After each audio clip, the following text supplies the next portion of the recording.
أعوذ بالله من الشيطان الرجيم. بسم الله الرحمن الرحيم. كافها يا عين صاد. ذكر رحمة ربك عبده زكريا إذ نادى ربه نداء خفيا قال ربي إني وهن العظم مني واشتعل الرأس شيبا ولم أكن بدعائك رب شقيا وإني خفت الموالي من ورائي وكانت امرأتي عاقرا فهب لي من لدنك وليا يرثني ويرث من آل يعقوب واجعله ربي رضيا.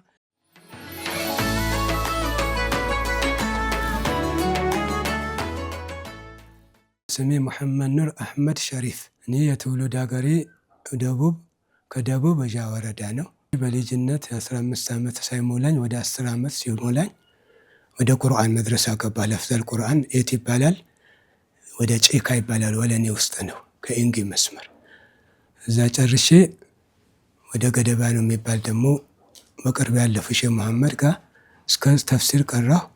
ይሄ እንዳለ ይሁንና በዛው በመቀጠል ወሎ ሄድኩኝ። ተመልሼ መጣሁ። ኢማምነት ተመደብኩኝ። ወዴት? ከኮካ ፊት ለፊት መኮንኖች ክበብ ይባላል፣ ሰላም መስጊድ። እሱ ለ2 ዓመት ምናምን አሰገድኩ።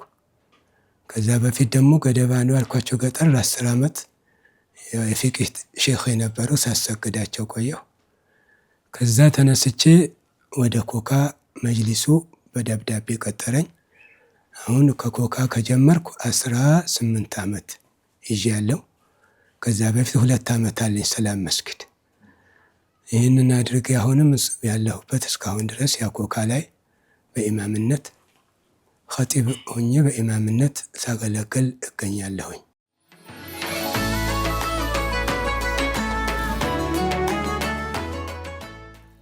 እኔ እዚህ ከቆየሁ ሻወር ወስዳለሁ። የጁሙዓ ካባዬ የምለብሳት ካባ እዚህ አይደለችም፣ እዛው ነው፣ ቢሮ ነው ያለው። እዚህ ነጭ ቀሚስ አዘጋጃለሁ። ሽቶዎች አሉ። አንዳንዴ ጥፍሮቹ ደግሞ በ15 ቀን ነዛፋ ይባላል።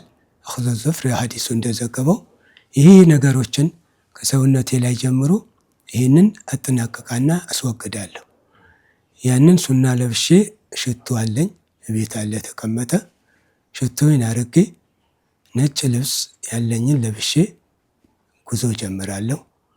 ከዛ በተረፈ ለህዝቦቹ የምሰጣቸው ምክሮች ያው በዚህ ቀን ሰላት አለ ነቢ ማብዛት፣ ዱዓ ማብዛት፣ የተወሰነ በግሩም ሲጓዝም ሆነ ቁጭም ባለበት ጁሙዓዋ እንዳለች በዒባዳ የታነጠች ናት። ክፍት ጊዜ የለም። ይሄ ነገሮች ከራሴ ጀምሬ ለሰዎችም ለማድረስ ከመጣሪ ባሻገር ለራሴ ይሄ መጀመሪያ ይሄ እዘጋጃለሁ። ይሄ ነው ጁሙዓ ቀን ያለብኝ። ከጥጥበት ይጀምራል። እዚህ አሁን የምኖርበት ከ10 ምናምን ዓመት ጀምሬ እዚህ ምድብ 3 ይባላል። አንፎ ምድብ 3 3 አቅጣጫ አለው መንገድ። ምድብ 3 እኔ ያለሁበት እቺ አካባቢ ለመድረስ 3 መንገድ አለው። በዓለም ባንክ አንድ ታክሲ እስከዚህ፣ አሁንም ከዓለም ባንክ እስከ 75 አንድ ታክሲው፣ ከዚህ ደግሞ እስከ ምድብ 2 ይባላል ባጃጅ መጨረሻ።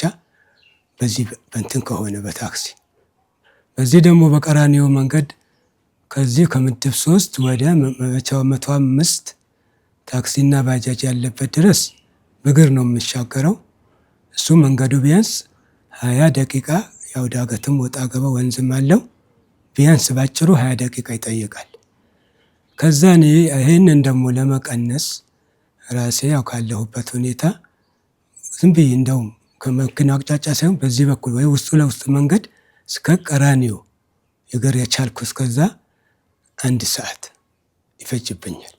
እንደውም ጠዋት ወጥቼ ነው።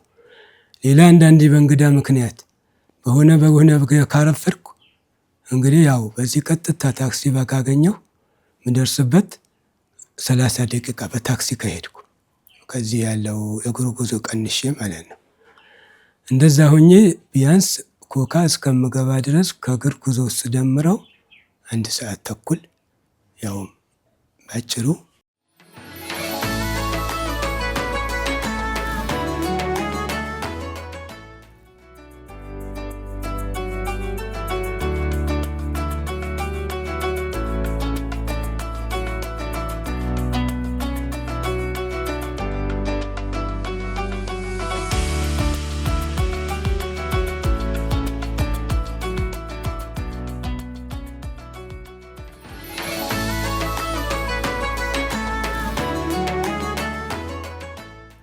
እኔ ጁምዓ ከሐሙስ ማታ ጀምሬ ከኢሻ በኋላ ጀምሬ የኹጥባ ማቀርባቸው ፕሮግራሞች አሉኝ። የኪታብ አይነቶች 4 ኹጥባዎች አሉኝ በየተጻፈ ከቁርአንም እንደዚሁም እዛ ውስጥ ያልተካተተ ከሆነ ከቁርአንም ባህስ እያደረግኩ ከሐዲቶችም እንደዚሁ እያሰባሰብኩኝ ለሐል ለጊዜው ለኡማው የተኛው ነው ሙናሰባ የተኛው ነው እንግዲህ ካለበት ሁኔታ ወደ አላህ ደግሞ የሚያስታውስበት ቤተኛው ርዕስ ነው በሚል ከሐሙስ ማታ እስከ ጁምዓ 5 ሰዓት እስከ 5 ተኩል ባለው ጊዜ ድረስ ይህንን ዝግጅት አደርጋለሁ። ይሄ ሳደርግ ግን በወሩም በሳምንቱም ከውጭም ያለው መልእክት አይቼ አዳምጬስ እንግዲህ በዛ ሁኔታ ይህንን የጁምዓ ኹጥባ በዚህ ሁኔታ ጊዜ ሰፊ ሰዓት ስል ሁሌ አይደለም፣ አንዳንዴ በአጭርም ጊዜ ሊዘጋጅ ይችላል። ግን በብዛት ከሐሙስ ማታ ጀምሬ እስከ ጁምዓ 6 እስከሚደርስ የተለያዩ ሱናዎቹ ከሟላ በኋላ ከጁምዓ ንጋት ይህንን ለማዘጋጀት ሙከራ አድርግና በዚህ ሁኔታ አጠናቅቃለሁ። ከአላህ ጋር የሰዎቹ ሁኔታ ሰው የውስጡ ያለው እንትን አላህ ነው የሚያውቀው። እንደ ዛሂሩ አካባቢው ይመስላል። ታሪከ ሰላችን ላይ የሚል ይሆናል። በዘካ ላይ ይዝናጋ ይችላል። አንዳንዴ በዱዓም ላይ፣ አንዳንዴ ደግሞ የዕልም የእውቀት ፍላጎቱ አናሳ ሊሆን ይችላል። እንደዚሁም ወደ አላህ ደግሞ ረስቱ በዱንያ በከስብ በሹግል በዛ ሁኔታ ቢዚ ሊሆን ይችላል። አጠቃላይ የህዝቡ ያለው የህብረተሰቡ የጀማዓው ቢያንስ የኔ ኮካ በያቸዋለሁ የመስጂዱ የጀማዓ አህዋል አይጠፋኝም። ኢንፎርሜሽንም በማየት ከዛ ቦታ እንዲወጣ ጀማዓ ማይገራለት ከሆነ ጀማዓ ማይሰግድ ከሆነ ጀማዓ እንዲዘጋጅ፣ ምሳሌ ሱቢ ሰግዶ ዙሁር ኢሻ ሰግዶ ሱቢ ማይሰግድ ከሆነ ሱቢ እንዲሰግድ፣ ሱቢ ብቻውም በጀማዓ እንዲሰግድ፣ የዘካ አቅም ያላቸው ሰዎች ደግሞ እንግዲህ ዘካ ችላ የሚሉ ከሆነ የዘካ ማን ጥንካሬው አላህ እንዳጠበቀው። ሪባ ደግሞ ይኖራል፣ አንዳንዴ ይስፋፋል። ሰው ያንን የዘነጋው የሆነውን ነገርን ከዛ ከዘነጋውና ከረሳው ከሆነ ሁኔታ ለማውጣት በተቻለኝ አቅም እኔ ከኡስታዞችም ከዑለማዎችም ነቅል እንዳለን በዚህ ሁኔታ ኹጥባዬን አዘጋጃለሁ። እንግዲህ ህዝቡ እንዲያዳምጥ ሁሌ አሁን ምሳሌ ሁሌ የተለመደ ነገር ከሆነ ያው ልምድ ነው ይላል። አንዳንዴ እንቅስቃሴም ያስፈልገዋል። በአይንም ማየት መቃኘት ያስፈልገዋል። ዞር ግራና ቀኝም ዞር ብሎ ማየትም ያው ኢሻራ ነው፣ መጥቀስ ነው፣ ማንቃት ነው፣ እሱም ያስፈልገዋል። ሁለተኛ ኹጥባዎቹ በመቀያየር ነው። እኔ ኹጥባዎች የሚሰጡት መልእክቶች ያሰማው ነገር ብዙ ጊዜ ያልተሰማ ያልተደመጠ ነገር እንዲሆን ደግሞ እኔ ለራሴ በዚህ ሁኔታ ጥረት አድርጋለሁ። ሁለተኛ ሰዎቹም የማንቃት ሁኔታ ደግሞ የኹጥባው ዛሬ መልእክት የኹጥባችን ርዕስ ይህንን ነው ዛሬ የሚመለከተው። ሰላት ከሆነ የሰላት ሁኔታ፣ ሌላ ደግሞ የጀማዓ ሁኔታ ከሆነ የጁሙዓ የራሱ ያለው ፈዳኢል ከሆነ ዛሬ ስለ ጁሙዓ ነው። በጥሞና አዳምጣችሁ ተጠቃሚ እንድትሆኑ መዘጋጀት አለባችሁ። ራሳችሁን ለዚህ አዘጋጁ ብዬ መልእክት እሰጣለሁ። ኹጥባው ደግሞ ያው አልሐምዱሊላህ እስካሁን ድረስ እንግዲህ ሰዎቹ ይሄ ኹጥባ ለምን ሆነ ለምን እንደዚህ ይሆናል የሚልም አልገጠመንም። ራሴ ባለው ሁኔታ በዚህ ሁኔታ አደርጋለሁ። ሁለተኛ ደግሞ ወቅቱን አያለሁ፣ ጊዜውን አዳምጣለሁ።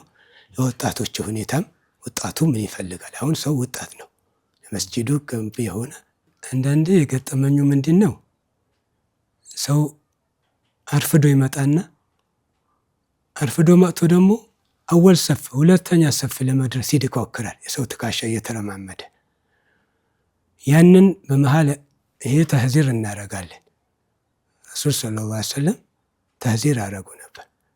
አነይተ ወአዘይተ ብለዋል። አርፍደህ መጥተህ የሰውን አስቸገርክ ባለህበት።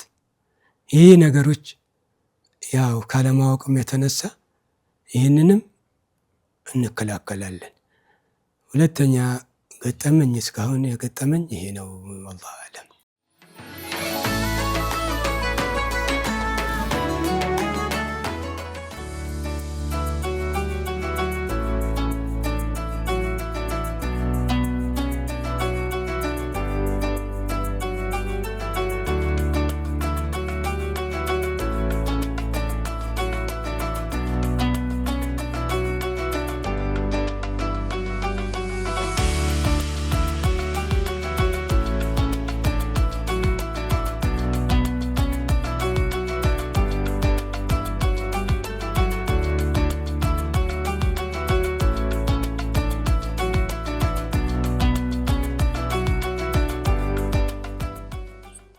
ያለሁበት ሰፈር ያው መነሻዬ ምድብ 3 ይባላል። አንፎ ምድብ 3። ከምድብ 3 ወደ 105 ተሻገራለሁ። ሰኢድ መስጊድ ይባላል በመንገድ ያለ። ከሰኢድ መስጊድ አልቢር የሚል እንግዲህ አንፎ ጋር ደንበል ጋር አለ። ከአልቢር ደግሞ ወደ ቀራኒዮ ይሄዳለሁ። ከቀራኒዮ ወደ ጦር ኃይሎች፣ ከጦር ኃይሎች መስጂድ ኮካ መስጂድ ማሰገድበት እስከዛ ድረስ ይሄዳለሁ። በቃ ከጠዋትም እዛው ዙሁርና አስር አሰግጄ ወደ ያለሁበት ምድብ 3 ይባላል። ቅድምም ወደዛ መለሳለሁ። ከዛ ውዱእ አድሼ መስጊድ አለች አጠገቤ። እዛ መግሪብ ሰግድና ከባዕድያ በኋላ የምሰጠው ደርስ አለ። ተፍሲር 2 ማድ ሐዲስ አለኝ፣ ፊቅህ አለ። ከዛ እንደዛ እያደረግ መስጂድ ላይ ያሳልፋለሁ። ቁርአን ተፍሲር አለ። ሪያድ ሷሊህ 2 ማድ አለኝ። ፊቅህ ደግሞ ያው አለ እንግዲህ በፈትል ሹጃ ይባላል። ከዛ ደግሞ ረውደቱል አንዋር ሲራ ኪታብ ረውደቱል አንዋር ይሄ የማታ ፕሮግራሚ ነው። ከሱቢ በኋላ እንደዚሁም አሁን ለትንሽ ጊዜ አቁመነዋል። እንደዚሁም ሌላ ማድ ደግሞ አለ። እሱን ተፍሲር እንግዲህ ሀለቃ አረጋለሁ አላህ ካለ። በዚህ ሁኔታ እያደረግኩ ህዝቡን አስተናግዳለሁ። ከቤት ከወጣሁ በኋላ ወደ ወንዝ ነው፣ ምድረ በዳ ምንም ወደ ታክሲ ለባጃጅ የማይመች። ከዚሁ 105 ተሻገራለሁ። 105 ያለው ሰኢድ አንፎ ይባላል አካባቢ። ያው 105 አንፎ በማለት ይታወቃል። ወደዚህ የምሻገርበት ያው ወደ 105 ነው አሁን የምሻገረው። እዚህ ያለሁበት ከምድብ ይባላል። ከምድብ 3 አንድ ነው የሚጠራው ወንዙ ድረስ። ወንዙ ከተሻገርኩ በኋላ አንፎ ይባላል። አንፎ 105ም በማለት በሁለቱም ይጠራል። በዛ አቅጣጫ ደግሞ እንደዚህ እያደረግን ያው ውስጥ ለውስጥም እየሄድኩኝ ወደ አልቢር የሚለው መስጂድ ድረስ ውስጥ ለውስጥ አንፎ በማለት ይጠራል። እስከዛ እሄዳለሁ በእግሬ ወደ ቀራኒዮ ለመሄድ ሳስ እስከ አልቢር ድረስ 30 ደቂቃ ይፈጅብኛል።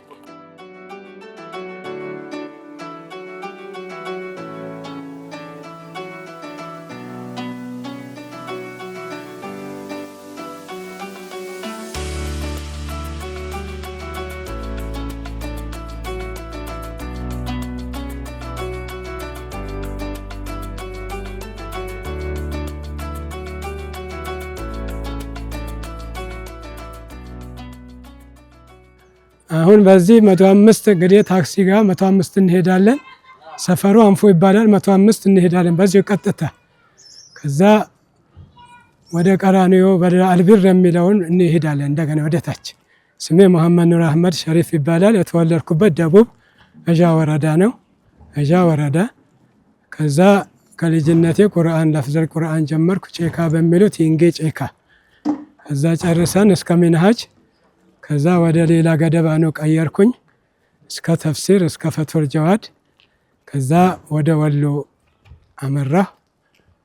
ወደ ወሎ ደግሞ እንደዚሁም ነሕው እንግዲህ ከጀሩማ እስከ አልፍያ ከአልፍያ እስከ እብነ አቂል የወዲ ሼኽ መሐመድ አሚን ይባሉ ነበር። ወዲ በቅርብ አሁን እንግዲህ አንድ 2 ዓመት የሞላ ያለፉ አኼራ ሄዱ ነበሩ።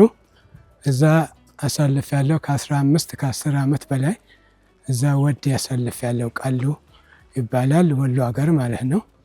ከዛ መልስ ደግሞ አዲስ አበባ መጣን። ሀጂ ራፊ የሚባሉ ትልቅ ሙሐዲስ ነበሩ። እነሱም ጋር ደግሞ ያው ከ5 ዓመት በላይ ኩቱበ ሲታ እነሱ ጋር አጠናቀቅን። ሸሃዳ ወረቀት ኢጃዛ ይባላል ወይ ወሲቃ እነሱ የራሳቸው ጻፉልን። ያው ከዛ በኋላ የራሴ መስጂድ በኢማምነት ገባሁ። በኢማምነት ደግሞ 2 መስጂዶች ላይ አዲስ አበባ ሰርቻለሁ። ቀደም እንግዲህ ያንዱኛው ሰላም መስጊድ ይባላል። ከኮካ ጀርባ ነው ቁጥር 2። ከዛ ኮካ ገባሁኝ። ከኮካ ጀምሬ ከ18 እስከ 17 ዓመት እስካሁን ኮካ እያገለገልኩኝ ኢማምና ኸጢብ ሁኜ እዛው ነኝ። አሁንም በዚህ ሁኔታ ሁኜ ወደ ሰፈር መኖሪያዬ አንፎ ይባላል ምድብ 3 እዛው ማታ ማታ ደርስ እየሰጠሁ ጠዋትም እንደዚሁም ቁርአን ለፍዘል ቁርአንም ልጆቹንም እንትን እያልኩኝ በዚህ ሁኔታ እስካሁን አልተቋረጠም። እንደዚህ እያደረግኩኝ አለሁኝ።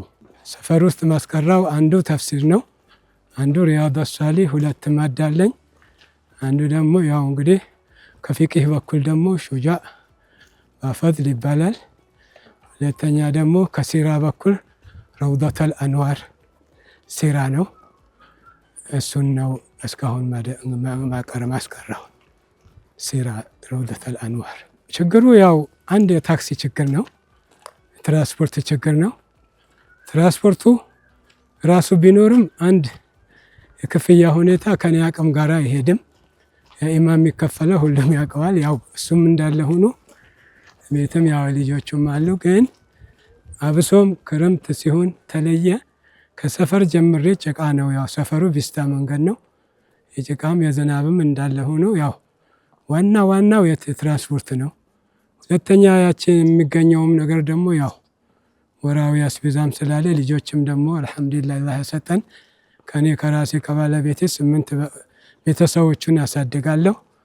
ያ የትምህርት ቤት የምንም ሲባል አብዛት የብዙሃኑ እንግዲህ የመንገዱ እንትን በእግሬ ነው እንትን ብዬ የሚሄድበት ያንን ለመቀናነስ ብዬ ነው። ሌላ የሚገጥመኝ ችግር መንገድ ላይ ምንም የለም። ይሄ ነው እንግዲህ እኔ የማውቀው።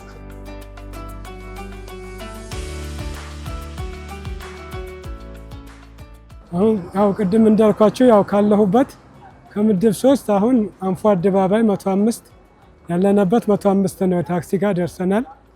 ከዛ ደግሞ ወደ ቀራኒዮ በእግር እንደገና እንቀጥላለን። ከቀራኒዮ ከሺደበሌ ደግሞ ወደ ጦር ኃይሎች እንቀጥላለን። ከጦር ኃይሎች ኮካ መስጊድ ቢያንስ 2 ሰዓት በእግር ጉዞ እዚህን ያህል እንግዲህ የሚፈጅ መንገድ ነው ያለው በአሁኑ በኋላ